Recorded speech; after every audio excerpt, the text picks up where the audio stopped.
ዛሬ ደክሞኛል ልተኛ። ተነሽ ተነሽ፣ ማርያምን ተነሽ። እግርሽን ታጠቢ። እግዚአብሔር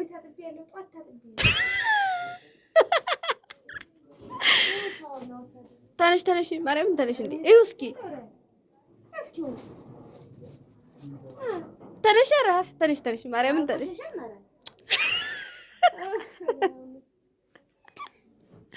ተነሽ ውዴ ተነሽ። አይደለም አይደለም፣ ማርያም ቆሽሻል። ተነሽ ማርያምን። ከዚህችን ብዛ ደግሞ የምኑ ቃህኔ እኔ ማር ከሰለና እያዝሩ ድጋሚ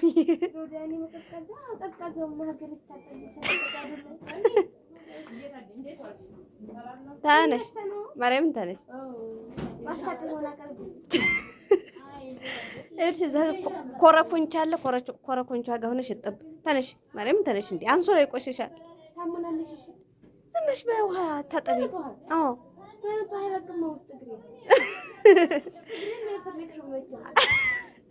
እና ውስጥ እግርሽ እንጂ እና የታድሪ ታጠቡ የማትል እህት አለች እናቴ። እሷ ጋር ልትሄጂ ነው። በኔታ ታጠቢ። ውሃ ይኸውልሽ ጆኩ እዚህ ጋር ታጠቢ ታጠቢ ታጠቢ። ያብራልሻል። ታጠቢ እግርሽን እንደው እግርሽ ከታጠበ በቂ ነው እንዴ። ሂድ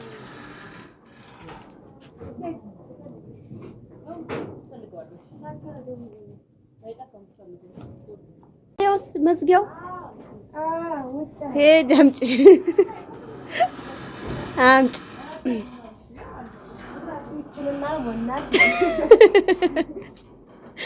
ይኸውልሽ ቢስማር ያለበትን በዛ በኩል አድርጊው። በራችን እየተዘጋ ነው። ገፋ ገፋ ገፋ። አይዞሽ ማርያምን። አንድ ማለት ሰውነት ያለው ጎረምሳ እኮ ግን ጓ ቢያደርገው ይሰበራል።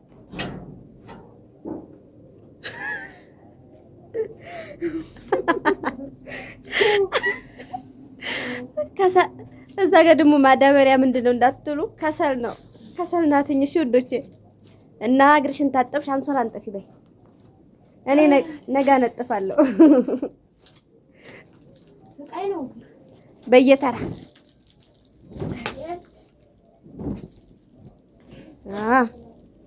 ፍራሻችን እቺ ናት። ማርያምን 1 ሜትር እቺ ናት ፍራሻችን ለሁለት። ቤታችን ደግሞ ይሄው ቆርቆሮ በቆርቆሮ ይሄው ድጋሚ ነው መቼም እንደምታዩት እቺ ናት። እቃችን እዚህ ጋር አለ። ኧረ ወይኔ እንጥፍ ጠጋሪ ወደዚህ ቢስማሩ እንዳይወጋን እዛ ጋር ኧረ ከወደዛ እኮ ነኝ የምተኛው። እና ብንከባለልስ ውዴ ማርያምን እና ወደዚህ ጠጋርጊው። ያልታደልሽ እንዴት አደርሽ አሉ። ከዚህችም ኑሮ ደግሞ ጭራሽ ታምሜ ከባድ ነው። እስኪ አንዴት ትራስ አጉሬ እንደው ቀይ ሰራሽ ድርቅ ነው። ማርያም ቅባት እንዳልቀባ ፌስታል የለም። ፌስታል ልታስሪ አምሮሽ ነው። አዲስ አበባ ምንም ደስ አላለሽ? አልተመቸሽም? ያው ገጥ ማርያም አይዞሽ ተለምጇለሽ። አሟሞ ይተውሻል። ማርያም ሐኪም ቤት የሚባል የለ። አሃ ውድ ነው ውዴ።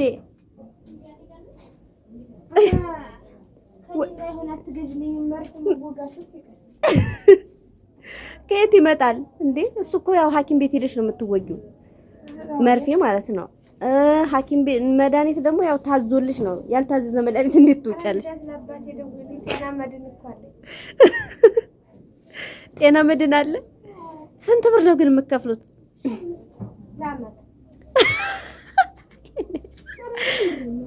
እስኪ ንገሪያቸው፣ በማርያም ንገሪያቸው። ማርያም 500 ነው የምንከፍለው። 1500 አዎ፣ ለአንድ አመት 10 ቤተሰብ ምን 100 ምን 500 ነው። ኧረ እኔ ከዛ ሳውን ቶሎ ብንታመምስ? አሁን የገጠር ማህበረሰብ ከኛ እናት አባቶች ጀምሮ ጤና መድን አላቸው። እሱንም እየተለፈፈ በማጉሊያ በድምጽ ማጉሊያ ቀዳሚ ማለት ተሳስ አልከፈላውና ተሳሳሳ ነው ወደዚህ እንዲታያቸው ተሳሳሳ ማለት ግዴታ ተከፍሎ ማለቅ አለበትና ከዛ ህዝቡ ስለሚያጣ አንከፍልም። ከዛማ 1500 ለአንድ አመት ሰው አንከፍልም ማለት አንከፍልም ማለት ያው ብር ምንም ሳላላቸው አዛ ቅዳሜ ቀን ነው። ቅዳሜም ገበያ ማለት በቆማኔ ያው በጣም ሰፊ ገበያ ነው። ትልቅ ነው። እስከ 12 ሰዓት እስከ 11 ሰዓት ይቆያል። ከዛ ማጉሪያ ያዝና በጉባላፍቶ ያላችሁና ቆላይትን ተፍረት የናድ ጊዮርጊስ ጠልጎ ጊዮርጊስን ይዛችሁ ደጃ ሜዳን ምናምን ያላችሁ እስከ ተሳስ 30 ብቻ ነው ጤና መድን የሚከፈለው 5 ነው። ከዛ በኋላ ይዘጋል። ያው ስለፈልጉ በቃ ያው እንትን የሚያውቅ ሰው ትንሽ ይከፍላል። ግን የማያውቅስ አሁን ድረስ ያራሱ ያልከፈላል። በግድ በቃ ተሰብሰቡ እየተባለ በስብሰባ በቤተክርስቲያን ይለፈለፋል። አንዳንዱ ሰው ደግሞ ስራ ማጣት ግን የኔ አባት ማለት በጣም ያው ጤና መድን በጣም አስፈላጊ እንደሆነ ስለሚያውቅ በቃ ወደ ሁለቱ ነው የከፈለው። ከዛ ግን ባለፈው ያቺ ግንባሩ ላይ ያቺ ያበጠች ነገር ስትወጣበት ሐኪም ቤት ወደ ሆዱ አወጡለት። አዎ በጣም ራሱ ህዝቡ ራሱ እነሱ አዋጥ ምርዳኞች ራሱ እየታበረ ነው ይከፍላል ነው ናረምን ይምር ነው ጌትሽማ ይከፍላል። ያው እሱም እንትን ሰለሚያሙ እና አሁን ያለው ናፈቀኝ በጣም ነው ራሴ ነው። ግን እኮ አየሩ ሲቀያየር ነው መሰለኝ አመመሽ። አየሩ ይሁን ምን አውቄለት። አሁን ገጠር ብትሆኝ እንደዚህ እስኪ ጸጉርሽ እኔ ነኝ የሰራሁት እኔ ነኝ የሰራሁት። አሁን ገጠር ቢሆን እኮ ቅቤ ትቀቢ ነበር። ቅቤማ ግድ ነው። ቅባቱም ዝም ብሎ ፈሰስ ነው አናት ይደረቅ ደግሞ ፔስታል የለም መሰለኝ በምን አስራው እንዳይቆሽሽ ይሆን ጨምድዶ ይዘኛል ራሴ ነው። ግን ምን ናቲ ተሰርታችሁ እናንተ ያን ቅቤ መጨፍለቅ ነው። እኔ እኮ ቅቤ አልወድም። ያረም ደስ እንጃ የሆነ የተወሰነ ጊዜ ተቀብቻለሁ፣ ግን መታጠቡ በጣም ነው የሚከብደኝ። ከዛ የሚያስጠላኛል እንትን አልቀባም። ሰላልምቱ ነው እንጂ እኛ በሳሙና እንታጠባለን። ዝም ብለሽ ተጣጣቢ ጠራ ይላል ቅቤው ያለ ሳሙና ይለቃል። አሁን ምሳሌ አንዳንድ ሰዎች ጮክ በይ ከከተማ ይመጡና ማለት ከገጠር ጠጉራችንን እንታጠብና በሳሙና ተጣጣባል ጠራን ወይ ሻምፖ ለምዶ ምናምን ይላል። እኛ ግን በቃ እንደው ቅቤ ተቀበል ቅባት ምናምን ስለማትቀያይሪበት ያለው ብቻ ስለሆነ ያው ቅቤ ነው እና ዳትሳራስ እንደዚህ ደሳራ አባቴን በስልክ አወራሁትና ለአባቴ አልተው ግን እሱ ስመጣ ወደ አዲስ አበባ ጮክ በይ ግን በጣም አልተመቻቸውም ነበር። አንቺ ብቻ ነሻ ሴት ልጅ ቤት ያለሽው? ከዛ አሁን ተመልሼ ለመጣ ነው አባቴ ትቀበለኛለህ ምናምን አለ። አይ እርያሁን እያለቀስኩ ሆደሽ ወደው ጠንከር ብለሽ ስሪ በቃ ዝም ብሎ አይምሮ ምናምን ተጨናነቀ። ናፍቀውሽ ነው? በጣም ናፍቀውኛል። ደግሞ እዚህ ሰውን ምን እንደው በቃ ኑሮን ሳይው የገጠሩ ጋር አልተመጣጣም። ገጠር እኮ መጨነቅ የለም ማርያም። አረ መስራት ነው በቃ ማርያም። ቆሎ አለ፣ ድንች አለ፣ ወተት አለ፣ ጠላ አለ። አረ ስንት ሲጀመር ኮረፌ ጠላ ዝልል ከቤት አይጠፋም እኮ። አረ በጭራሽ እንደው እሱ ቢጠፋ ቅራሪ አይጠፋም። አረ ሲጀመር ኮረፌ አንመስልም እኛ ከኛ ቤት ለራሱ ሁሌ እንጠምቃለን። ከዛ በሱ አለ፣ ቂጣ እንጀራ አለ፣ መጠቅ አለ፣ ምንም አንከፋፍት እንጀራ አለ፣ እሽት እንጀራ አለ፣ ሰራባት እንጀራ አለ። አዎ ጤፍ ያው ብዙ እንትን ባል ነው ብቻ አለን። ግን እዚህ አዲስ አበባ መጥቼ ድንቹ ከጓሮን አሁን ባለፈው 1 ኪሎ ስንት ነበር የገዛሽው እዚህ? 1 ኪሎ ድንች 50 ብር። ስንት ፍሬ ናት? ስቆ በጣም ይፈል እንደው መቤቴ ሀኛ ገር ቢሆን ሲጀመር እንደው በቃ ራሱ ይቺ እንደው ስንት ብር ነበር ራሱ የሚጠይቅሽ አይደል? እንደው መቤቴ ዝም ብሎ የሚሰጥሽ አለ አይደል? 9 ፍሬ ሲጀመር 50 ብር የሚገዛው ዘንቢል አለ አይደል? የሰባ እንደው መቤቴ እንደው በጣም ነው እንደው የተወደደው ኑሮ እንደው እንጃ። አዲስ አበባ ኑሮ ተወደደ? ኧረ እኔ እንደው እንጃ እንደው በጣም ነው ያስጠላኝ። ሽንኩርቱስ? ሽንኩርት አሁን እኛ ባለፈው ገጠር የገዛ ነው ተሰፍሮ ስፍር አድርጋ እመቤቴ 4 ኪሎ ይሆናል እኮ እንጀራ በዛ በመስፈሪያው በጀሪካኑ በሱ ተሰፍሮ ስንት 70 ብር ነው የገዛ ነው። እዚህ ተወደደ ተብሎ 50 ብር ገብቶ እሺ ከዛ እዚህ ደግሞ ኪሎ በስንት በ50 ብር ነው 60 ብር ነው። እዚህ 60 ብር 1 ኪሎ 60 ብር ነው። አይተሻታል እንግዲህ የበቀለ ምን ያለ ዝም ብሎ ነው። በጣም ከተማ ላይ ወደ ገጠር ከተማ ኖሮ ወደ ገጠር ሲመጡ በቃ ከዚህ የምትረሸትን የስራ ልብስ ምናምን የሚያየለም ከተማ ላይ ትንሽ ቀየር ስለሚለብሳቸው አንድ ለብሰው ሲመጡ አይ ከሌሊ እንደተማረበት ምናምን እንላለን። እናንተ ትላላችሁ በጭራሽ ሰተት ማጥታየው በቃ ሳያቸው ወጥተው ምን በቃ ዝም ብለው የሚለብሷል ልብስ ምናምን ወጣ ያለው ጊዜ ሻክላሉ ገና ኗሪ ይመስላሉ ወጣ ሲሉ። አሁን ናፍቆሻል ገጠር አንቺ? ኧረ በጣም ነው ናፍቆኝ እና አይዞሽ ውዴ አይዞሽ በቃ ከተሳካልን ደሞ ነው መናኸሪያውን ባወቁት ኧረ ደግሞ ችግሩ መኪና ላይ በጣም ያመኛል። ተሸፋፍኔ ነው የምመጣው። ስለዚህ አሁን ያለሁበት ያው ስሙን እንደሆነ እንጂ በዚህ ወስድ ወደ መናኸሪያ ሄደን ወደ ወልዲያ በዚህ ወስድ አላው። አይ ቆይ ኧረ መናኸሪያውን ባወኩት ስትይ አልገባኝም። እንዳትጠፊ አንቺ ስራት ያዥ። አይ ታይ በቃ አሁን ከናፈቅሽ ለፋሲካ እንደው ዝም ብለሽ እንዲያ ብለሽ እስከ ፋሲካ እንኳን ቆየት ብለሽ ትሄጃለሽ። ችግር የለውም። እሺ እሱማ እንግዲህ ያው የግድ እስከ ያማ መቆየት አይቀርም። ያው መቼም እና አይዞሽ አይዞሽ እና አትናፍቂ። ያው እኛም እኮ ድሮ ልጅ ነን ስንመጣ እኔ እኮ ትንሽ ሆኜ ነው የመጣሁት። በጣም ትንሽ ታስታውሻለሽ? ግን ወደዚህ ስመጣ መጀመሪያ አታስታውሽም? አንቺ ልጅ ነሽ አታስታውሽም? በጣም ትንሽ 11 አመት ነው ምናምን ስመጣ ናፍቀውኝ ወጣልኝ። ስለዚህ ይወጣልሻል። እንደውም አሁን ስልክ አለ እንደፈለግሽ ትደውያለሽ።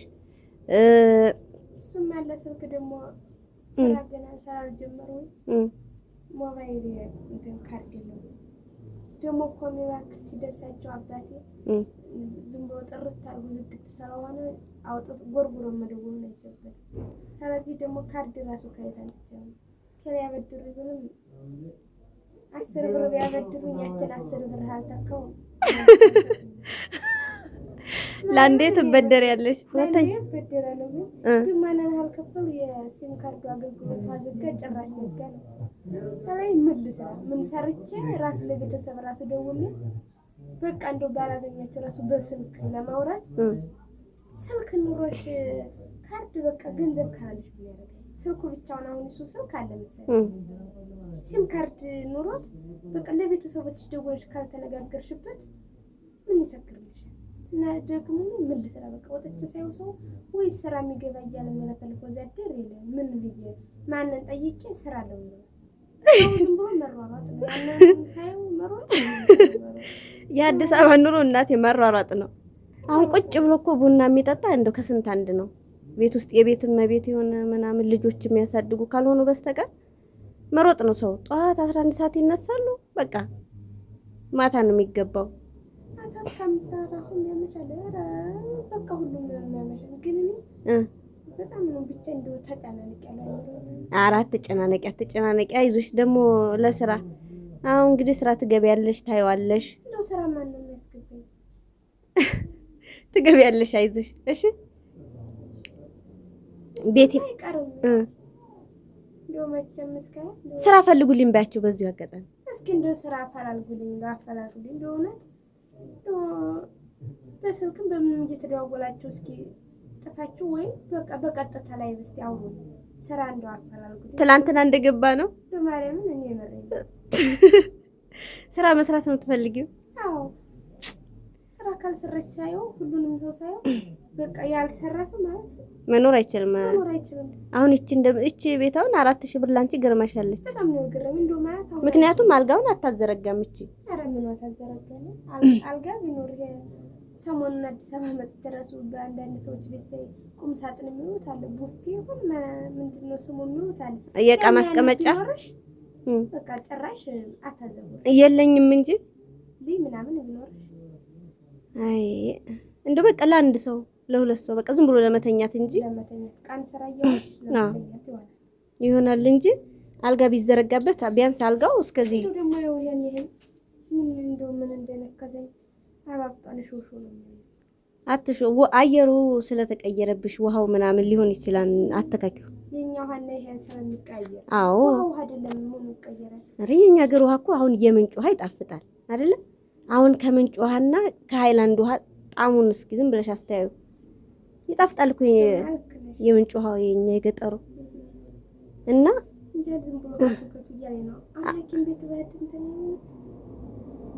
ዝም ብሎ የሚቀባ ነገር ሊሰጡሽ ይችላሉ። እስኪ ቆይ ከባሰብሽ እንሄዳለን። ካሜራው ግን ብዥ ብሏል እና ልልቀቀው አሁን ይሄንን ቪዲዮ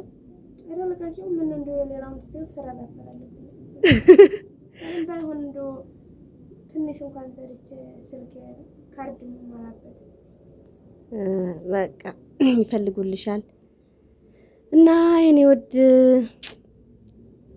እንደዛ ነው። እና ሰብስክራይብ አድርጉባችሁ እስኪ ሰብስክራይብ አድርጉ። ግን እኮ ይከፍላል ስልሽ አላመንሽም እስካሁን።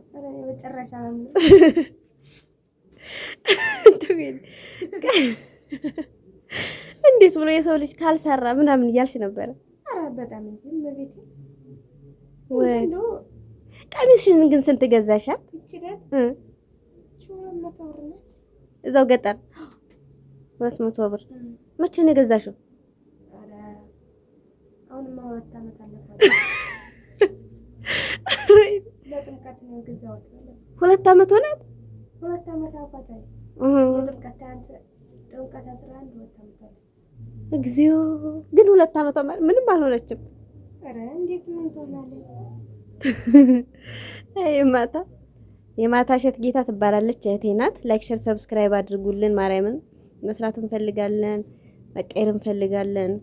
አበረታቱን ባያቸው። አንቺም ተከፍሎን ለማየት ያብቃሽ። ማርያምን ከተከፈለልሽ ስልክ እገዛለሁ ላንቺና ለቤቴ። እስቲ እመቤቴ እንደው በእናታችን እንደው በማርያም ላይክ እያደረጋችን እስኪ። ለምን አሁን ሼር በቃ ሼር ካደረጉ ሰብስክራይብ ካደረጉ ካዩልን ይታይ በቃ ብር ይከፍለናል ማለት ነው። እንደው እውነት እንደው እንደዚህ ላይክ አድርገው እንደው በቃ እንደው ተከፍሎን ስልክ ከገዛሽልኝ እንደው እንደው በራስሽ ትመጫለሽ። በጣም እንዴ እና ውዶቼ እንወዳቸዋለን እና እናከብራቸዋለን ባያቸው። በጣም እንወዳቸዋለን እና እናከብራቸዋለን እና በቃ ሼር አድርጉልን፣ ሰብስክራይብ አድርጉልን። በቃ እንተኛ ወደ አልገች አረደከም እንዴ ምን እንተኛ እንጂ ልብስ ልቀይራል። ኧረ ቀይሪ በእናትሽ ተይ በቃ እሺ። ምን አለሽ ሲጀበር እንዴት እንደይቸው ባለፈው ገዛት አለኝ ሌላ አስቀየረ የለኝም ደግሞ ዝም ብሎ